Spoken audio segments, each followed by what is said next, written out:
As the time of their probation was closing, the antediluvians gave themselves up to exciting amusements and festivities.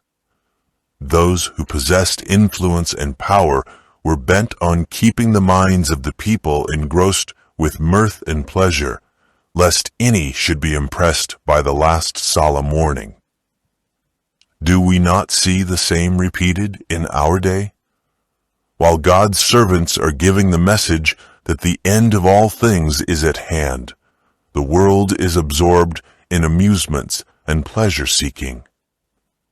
There is a constant round of excitement that causes indifference to God and prevents the people from being impressed by the truths which alone can save them from the coming destruction.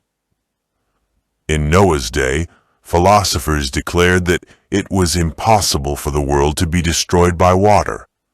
So now there are men of science who endeavor to show that the world cannot be destroyed by fire, that this would be inconsistent with the laws of nature.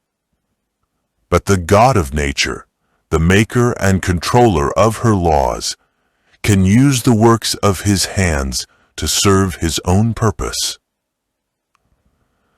When great and wise men had proved to their satisfaction that it was impossible for the world to be destroyed by water, when the fears of the people were quieted, when all regarded Noah's prophecy as a delusion and looked upon him as a fanatic, then it was that God's time had come. The fountains of the great deep were broken up, and the windows of heaven were opened, and the scoffers were overwhelmed in the waters of the flood. With all their boasted philosophy, men found too late that their wisdom was foolishness, that the lawgiver is greater than the laws of nature, and that omnipotence is at no loss for means to accomplish his purposes. As it was in the days of Noah, even thus shall it be in the days when the Son of Man is revealed. Luke 17, verses 26 and 30.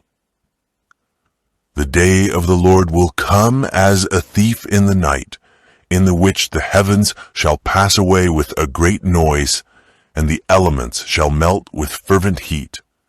The earth also and the works that are therein shall be burned up. 2 Peter 3, verse 10.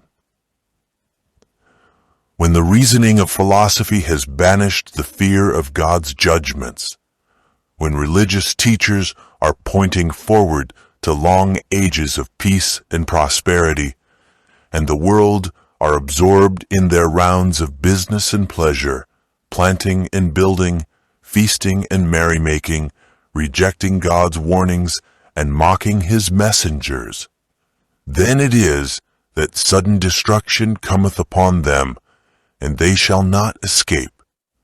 1 Thessalonians 5, verse 3.